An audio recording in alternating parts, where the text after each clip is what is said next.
Hey guys, Garrett Williams here, aka Texans commentator, or best known as Houston Stressans. Thank you for tuning in today. This is my brand new series, the Houston Texans Content Creator Spotlight.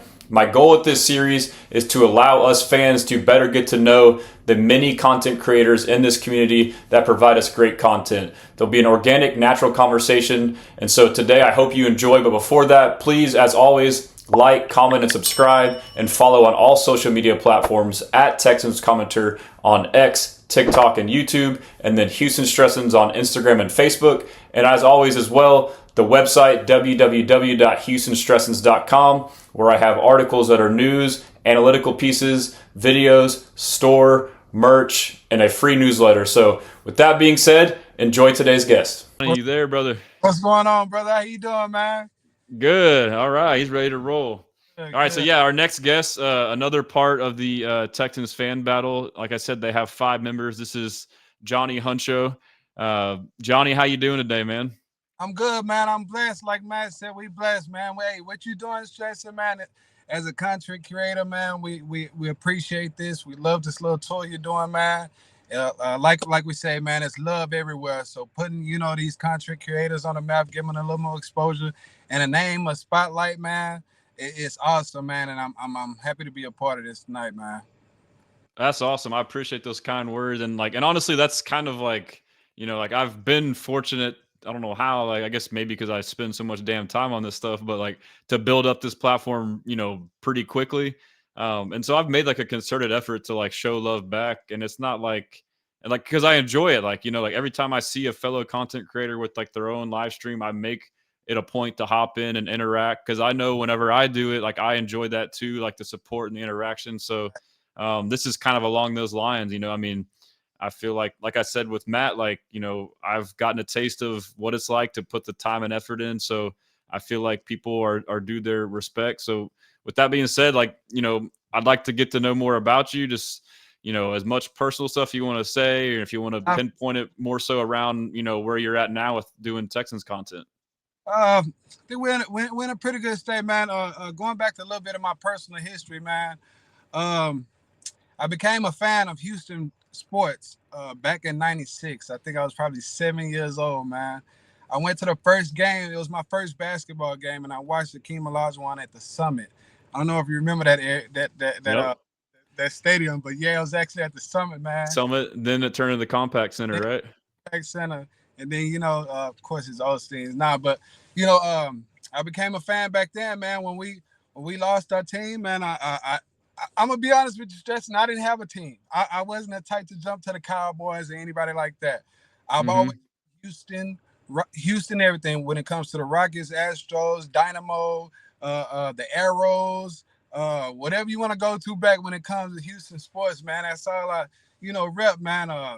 But like I said, man, I became a sports fan back at a young age, man. And it pretty much took me to where I am now. I mean, when I got in high school, man, my senior class, man, I got to watch TJ Ford as a a freshman coming in as his senior year.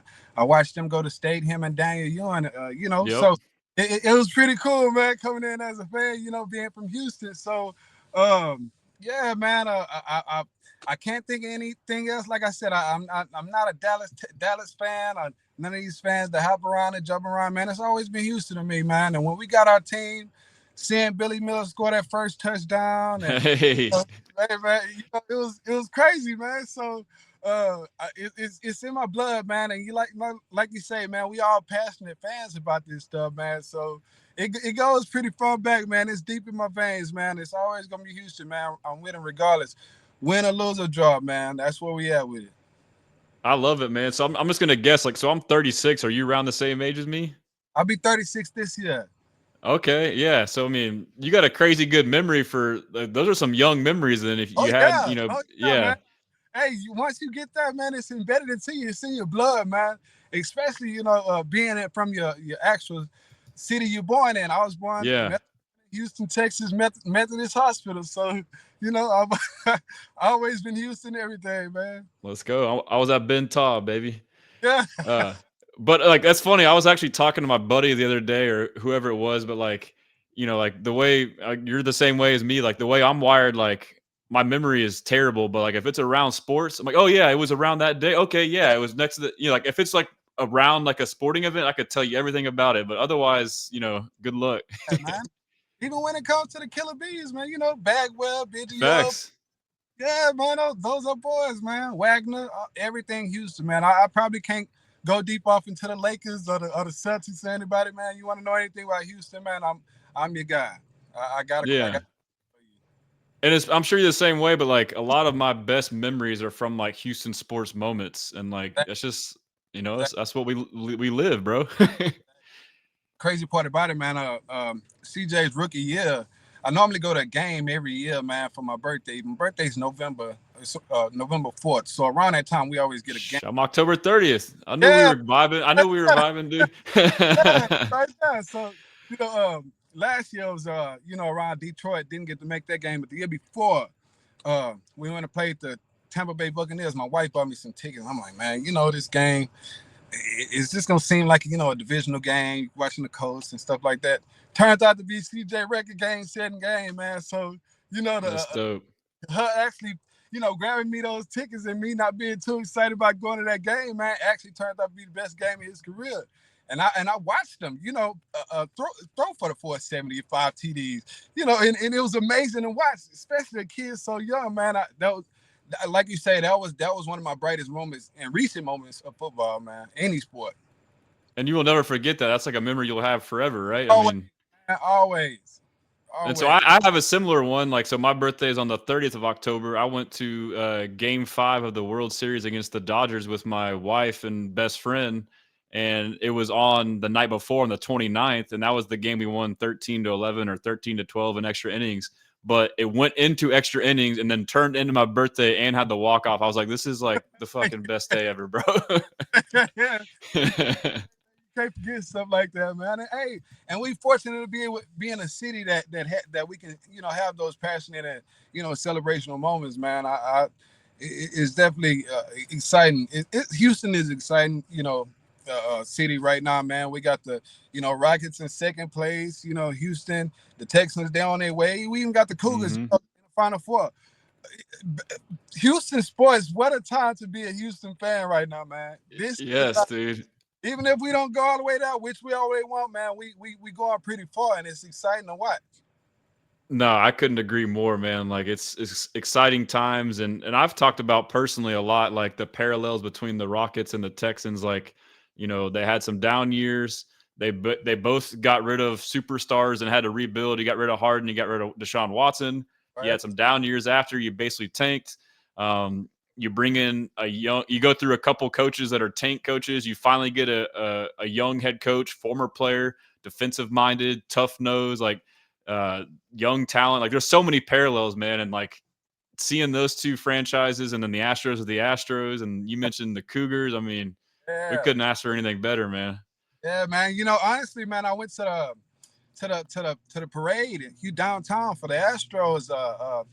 That was in 2017. They won a championship, man. I got out there probably 6 o'clock that morning, so I had a pretty good season, man. I actually got a chance to pass Bregman a beer, man. It was pretty cool. Oh, no shit. That was in 17 you said, or? Yeah, in 17. I went to that one. I took my niece who was like 5 or 6, and we rode the Metro Rail up, and she licked the damn pole. I like freaked out, dude. That's my memory from that. I was like, you licked this pole where millions of people have been touching all day. No, but that parade was nuts, dude. I would love to go to another championship parade. I was up close. I got to see Kate Upton and Verlander up close, man. That was some exciting stuff to see, man. Yeah, I bet. Yeah, so I mean, this is cool, man. So it's like this is kind of what I like. It's just an organic convo, like getting to know you and just kind of chopping it up. But yeah, like if is there anything else we missed as far as like, do you want to shout out your handle? It's on the bottom here, or anything you do with Texans Fan Battle or outside of that you want to shout out real quick? We putting out some, like Matt said, we putting out some pretty good content right now. We do have a group as far as in a podcast going on, but like he said, we're gonna start doing a couple of individual segments. Mine is called Huncho's Hunts, so be on the lookout for that. We got everybody has their own segment. We're gonna be putting those out pretty soon. We're gonna be start recording pretty soon. You can find me at H-Town Huncho 713 on all platforms. X, Instagram is Huncho Johnny, same as Facebook, Huncho Johnny. We got some exciting stuff coming up, man. And like Matt said, man, we hope to have you as a guest on our show pretty soon. Yeah, we were talking about tomorrow, and I told him, I got 2 little girls, so for me, it's like if it's anything before 9, which I have my normal show tomorrow at 9. Yeah. It's tough. It's like touch and go. It depends on when they go down. So sometimes they're Right. down by 8:30. So I'm hoping I'll get her in bed early so I can come hop on and join you guys. I feel like that'd be a good time. Definitely, man. Definitely. We would love to But have yeah, but I mean, I want to get some of your football analysis or questions. Heading into the draft, what are your thoughts? Are there any players that you definitely want to see us get, or maybe players you want to avoid that you see being mocked to us? see mine, man. I heard Matt's answer. Uh, you know, best available player, it's cool. But me, I'm good with best available player. But if I had to choose, man, I like that kid from North Dakota State, man. That lineman. Hey, that's my guy, Gray Zabel. Gray Zabel, man. Big, nasty, pancake. He keeps. I mean, man, that guy pick up stunts. He's kind of raw, man. But I feel like with our new offensive line coach Popovich and Kaylee, man, they can get that little guy right, man, and he can be an instant starter on the offensive line, man. Some of the pickups that we picked up, I know a couple of them, man. Swing guards and tackles and stuff like that, man. So I honestly don't look for it to be a bad thing, man. I honestly feel like a lot of these guys want a spot on this team, so that might be the most interesting spot to look for come training camp, man, is the dog fights and the malls and all that's going on the offensive line, man. To anybody that's watching, man, I am most excited about this year in this offensive line. When we went and got Kaylee, when he was a candidate for us, honestly, to me, he was always my top choice. Besides, a lot of us, we had our eyes set on Chip Kelly, but that's there. But when it little too pricey. Yeah. But when it all boiled down to it, man, Nick Caley, man, I actually didn't know too much about him, but I actually did go do my research. Tight ends coach. He sees both sides of the ball. He sees the passing. He sees the running. He sees the blocking. So he knows where guys are supposed to be.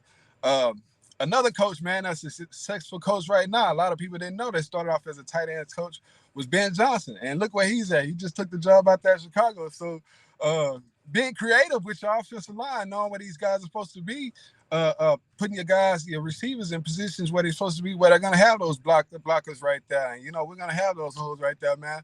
I am 100% excited about this season, man. Like Matt said last year, I'm not going to go too far on that, but it was best by years, man. He was pretty stubborn, but we got rid of that.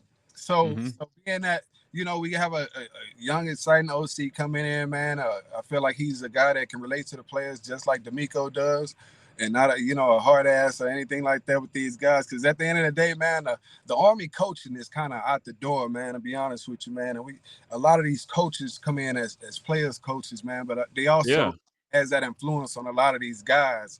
And we got a lot of these players make like freaking 10, 20x their salary. How are you going to tell this guy, Exactly, man.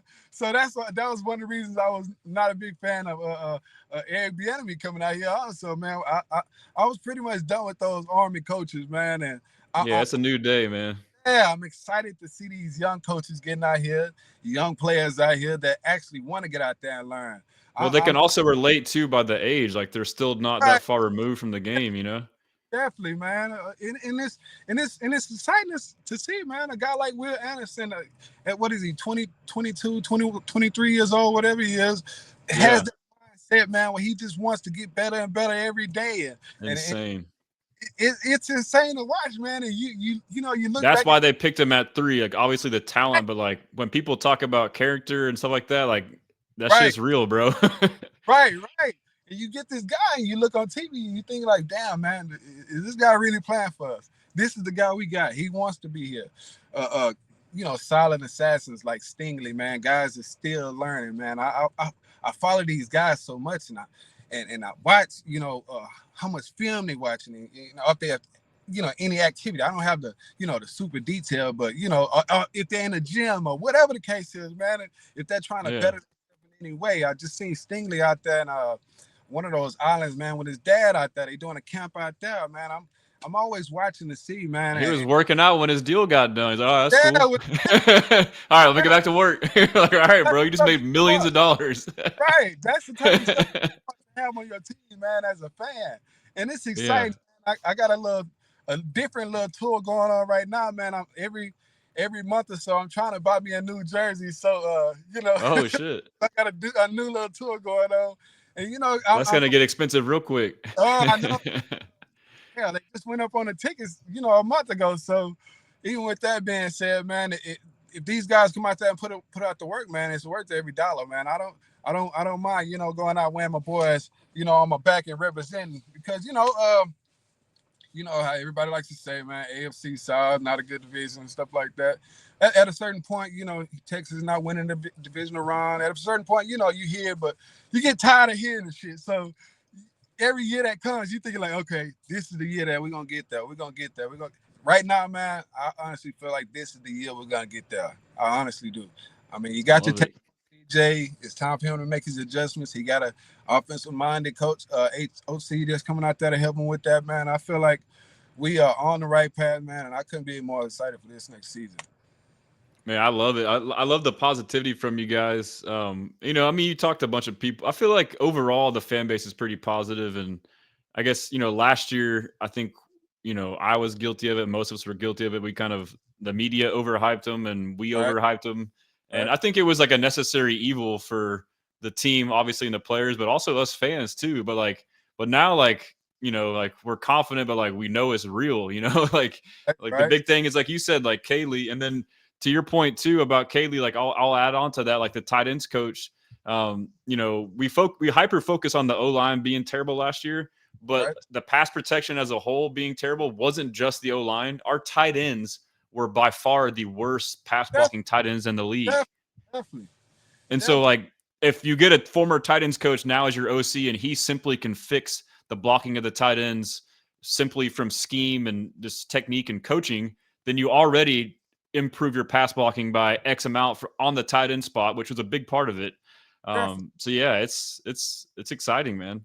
Definitely, man. Going back to what you and Matt was saying, man, about Nick, man. Do I trust Nick?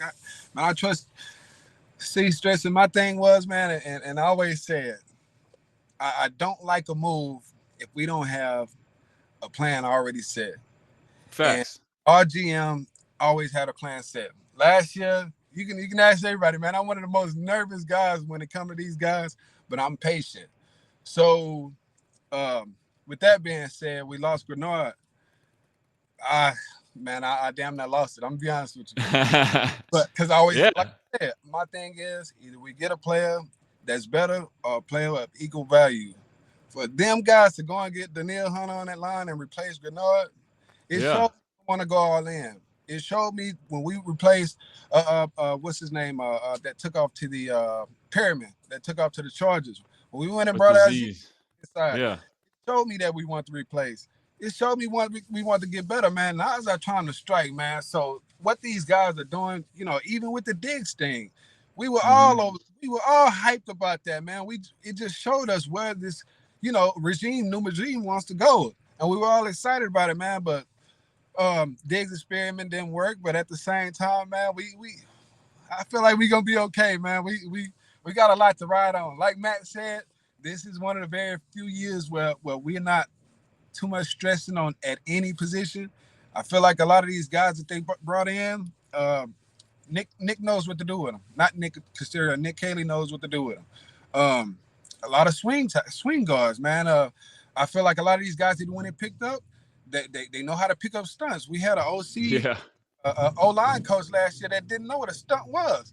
So with that, man, I'm excited, man. These guys are maulers, man. Tomlinson was a Pro Bowler a couple seasons ago. So was who was that other guy that we took from another lineman that we got? I forgot his name, man. From Minnesota. You got me blanking now too. I don't know why I'm blanking right now. So we got some times in that, man. We got an OC that's gonna go out and pull the best out of these guys, man. I'm Yeah, I excited. mean, I agree. I mean, like, and the big thing for me too is like I talked about with Matt, but like a lot of what Bobby did was the wide zone, and so like, and we had linemen who, even the last year's linemen are more of maulers, but we were asking them to be like out in space and like Right. agile and like thinking too much. Where now it's like, hey, line up and run into the guy right in front of you. Like, how hard is that? You know, like, or I'm gonna have you pull and get you some momentum and just run this guy over. Like, none of this finesse BS. You know. Right. It shouldn't have been no reason Shaq Mason was pulling from the right all the way to the left side with his such athleticism. To me, honestly, he was Yeah. a solid guy a couple of seasons ago. He got a little older.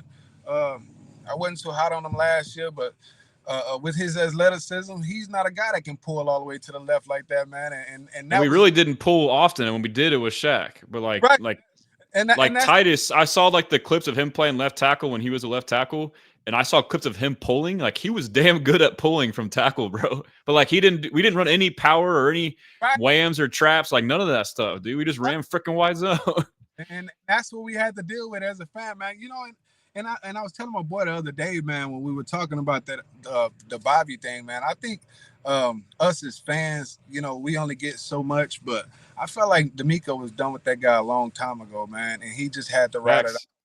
You know, Well, like he couldn't fire him mid-season, but I also right, think what right, he did was like, right. because I was frustrated, like for him, like not stepping in mid-season, to like when he made these dumbass calls late in the game, like running when he should have passed, and vice versa, like always doing this dumb stuff.